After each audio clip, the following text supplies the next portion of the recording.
Hello नमस्कार दोस्तों आइए आज हम समझते हैं अगर एक हिंदू मेल की डेथ होती है तो उसकी प्रॉपर्टी का डिवोल्यूशन कैसे होता है, यानी उसकी प्रॉपर्टी का बंटवारा दोस्तों कैसे किया जाता है। दोस्तों आपने आम भाषा में भी सुना होगा कि अगर एक किसी हिंदू मेल की डेथ होती है, मान लो किसी के फादर की डेथ होती है, तो उसकी प्रॉपर्टी जो है उसको उसके पुत्र को चली जाती है। लेकिन दोस्तों इसमें बहुत ज्यादा लोगों को कंफ्यूजन रहता है कि सारी प्रॉपर्टी पुत्र को जाती है या फिर माँ को भी जाती है या फिर पुत्री को भी जाती है, कैसे कैसे डिवोल्यूशन होता है। अगर मान लो उसके पुत्र नहीं है और उसके जो वाइफ भी पहले ही डेथ हो चुकी है, कोई उसकी संतान नहीं है, तो प्रॉपर्टी किसको जाएगी, उन चीजों का दोस्तों आज हम देखेंगे कि कैसे कैसे प्रॉपर्टी का डिवोल्यूशन होता है। दोस्तों हमारा जो हिंदू सक्सेशन एक्ट का सेक्शन 8 है वो इस बारे में बताता है कि किसी भी हिंदू मेल की जब डेथ होती है तो उसकी प्रॉपर्टी का डिवोल्यूशन, उसकी प्रॉपर्टी का बंटवारा दोस्तों कैसे किया जाता है। दोस्तों यहाँ पर क्या है कि दो क्लासेस दे रखी हैं और एग्नेट और कॉग्नेट दे रखा है।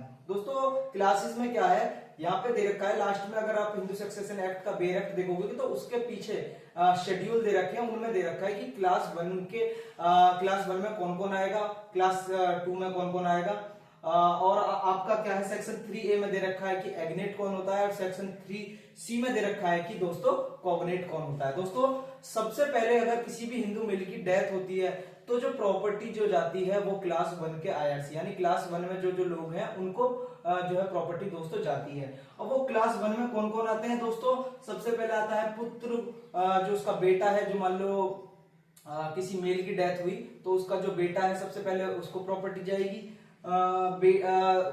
जो उसकी पुत्री है उसको प्रॉपर्टी जाएगी। जो उसकी वाइफ यानी विधवा, जो अब मान लो उसकी डेथ हो चुकी है उसके हस्बैंड की, तो उसको विधवा बोला जाएगा, तो विधवा को प्रॉपर्टी जाएगी। और दोस्तों जो उसकी मदर है उसको प्रॉपर्टी जाएगी।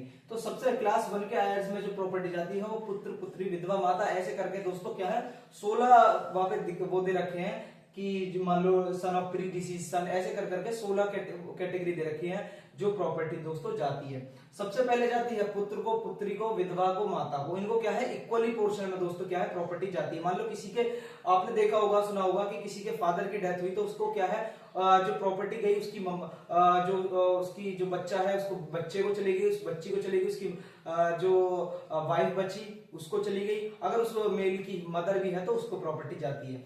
मान लीजिए दोस्तों जो क्लास 1 के आयर्स हैं जो फर्स्ट शेड्यूल में दे रखा है उसमें से कोई भी दोस्तों जिंदा नहीं है, यानी जो 16 कैटेगरी दे रखी है अगर उनमें से कोई भी लोग जिंदा नहीं है तो प्रॉपर्टी किसको जाएगी, तो दोस्तों प्रॉपर्टी जो जाएगी वो जाएगी क्लास 2 के आयर्स को, यानी जो क्लास 2 में लोग आ रखे हैं उनको दोस्तों जो है प्रॉपर्टी जाएगी। अब क्लास 2 में कौन आ रखा है, जैसे मान लो अगर मान लो उसका पुत्र नहीं है, पुत्री नहीं है, कोई उसकी जो वाइफ है विधवा भी नहीं है, उसकी माता भी नहीं है, और भी लोग जो 16 दे रखे हैं उसमें और भी लोग नहीं है, तो जो है प्रॉपर्टी हो जाएगी पिता को प्रॉपर्टी चली जाएगी।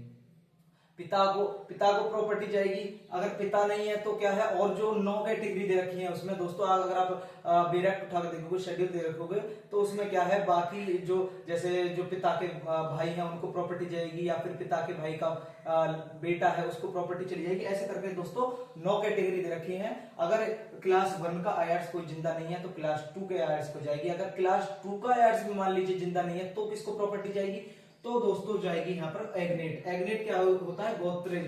दोस्तों यहाँ पे क्या है जो ब्लड रिलेशन है, अगर मान लो जो 2 लोग हैं उनका जो ब्लड रिलेशन है वो किसके थ्रू है, 2 मेल के थ्रू है। जैसे मान लीजिए मान लो मेरा है, मेरा जो ब्लड रिलेशन मान लो मेरे पिता से, मेरा पिता का मेरे दादाजी से, ऐसे करके जो मेल साइड से जो हमारा ब्लड रिलेशन होता है, अगर क्लास 1 और क्लास 2 के एड्स में से कोई भी जिंदा नहीं है जो, तो फिर प्रॉपर्टी किसको जाती है, जो ब्लड रिलेशन हमारे थ्रू मेल के थ्रू होते हैं, यानी जो मान लीजिए हमारा पिताजी हैं या फिर हमारे दादाजी हैं, तो उनसे रिलेटेड जो हमारे ब्लड रिलेशन होते हैं उनको प्रॉपर्टी जाएगी, यानी एग्नेट को प्रॉपर्टी जाएगी। अगर मान लीजिए दोस्तों फर्स्ट क्लास के आयर्स यानी क्लास 1 में कोई भी नहीं है, क्लास 2 में कोई नहीं है, एग्नेट भी नहीं है, तो किसको प्रॉपर्टी जाएगी दोस्तों, तो प्रॉपर्टी जो जाएगी दोस्तों वो कॉग्नेट यानी बंधुओं को जाएगी। अब वो कॉग्नेट क्या होते हैं दोस्तों, एग्नेट तो दे रखा है section 3A of Hindu succession act 1956 में। अगर आप डेफिनेशन में देखोगे तो सबसे पहली डेफिनेशन दे रखी है वो एग्नेट की डेफिनेशन दे रखी है कि एग्नेट कौन होता है। तो एग्नेट कौन होता है, जो 2 लोगों का ब्लड रिलेशन या फिर एडॉप्शन से रिलेटेड होते हैं कि किसके थ्रू, मेल रिलेशन के थ्रू। लेकिन कॉग्नेट कौन होता है? कॉग्नेट होता है कि जब दो लोग ब्लड रिलेशन या फिर एडॉप्शन के थ्रू रिलेटेड होते हैं, किससे? एक फीमेल के थ्रू। यानी जैसे मेरा ब्लड रिलेशन मेरी माता से, माता का मेरी उनके यानी मान लीजिए मेरे मामा जी से, मामा जी का मान लीजिए उनके बेटे से, तो मतलब जो एक फीमेल का ब्लड रिलेशन होता है हमारा, तो वो जो होता है उसे बोलते हैं हम कॉग्नेट। मान लीजिए क्लास 1 में कोई नहीं, क्लास 2 में कोई नहीं है, एग्नेट नहीं है, तो प्रॉपर्टी जो जाएगी वो दोस्तों जाएगी कॉग्नेट को। अब दोस्तों आपको समझ में आ गया होगा कि कैसे कैसे प्रॉपर्टी का डिवोल्यूशन होता है। सबसे पहले प्रॉपर्टी जाती है मान लो क्लास 1 के आयट्स को, यानी पुत्र पुत्री विधवा माता। बाकी जो इसमें और लोग भी दे रखे हैं कि सन ऑफ प्री डिसीज सन, और जो प्री डिसीज सन की उसकी डॉटर है, मतलब उनको प्रॉपर्टी जाएगी। क्लास 1 में कोई नहीं है तो क्लास 2 के आयट्स को जाएगी, यानी पिता या फिर पिता के भाई या फिर पिता के भाई का बेटा, या फिर जो मतलब पिता से जो बाकी लोग जो 9 लोग दे रखे, 9 कैटेगरी दे रखी है, उनको प्रॉपर्टी जाएगी। क्लास 1 नहीं है, क्लास 2 नहीं है, एग्नेट को प्रॉपर्टी जाएगी। एग्नेट कौन होता है? जो हमारा ब्लड रिलेशन या फिर एडॉप्शन से रिलेटेड हमारा जो रिलेशन होता है वो थ्रू मेल, यानी मान लीजिए मेरे पिताजी के पिताजी, मान लीजिए मेरे दादाजी, इनसे रिलेटेड जो हमारा ब्लड रिलेशन होता है वो होता है हमारा एग्नेट। क्लास 1 में नहीं, क्लास 2 में नहीं है, एग्नेट नहीं है, तो प्रॉपर्टी जाएगी दोस्तों कॉग्नेट को। कॉग्नेट का मतलब होता है जो हमारी ब्लड रिलेशन थ्रू फीमेल होता है। तो दोस्तों ये था हमारा कि अगर एक हिंदू मेल की मृत्यु होती है तो उसकी प्रॉपर्टी का बंटवारा दोस्तों कैसे होता है। दोस्तों कैसी लगी आपको वीडियो, कमेंट में जरूर बताएं। आप कमेंट में करके ये भी बता सकते हैं कि हम नेक्स्ट टॉपिक किस वीडियो जो नेक्स्ट वीडियो हम लाएं वो किस टॉपिक पर लाएं। दोस्तों इस वीडियो को ज्यादा से ज्यादा शेयर करें, अपने भाई के चैनल को सब्सक्राइब करें, लाइक करें। जय हिंद, जय भारत।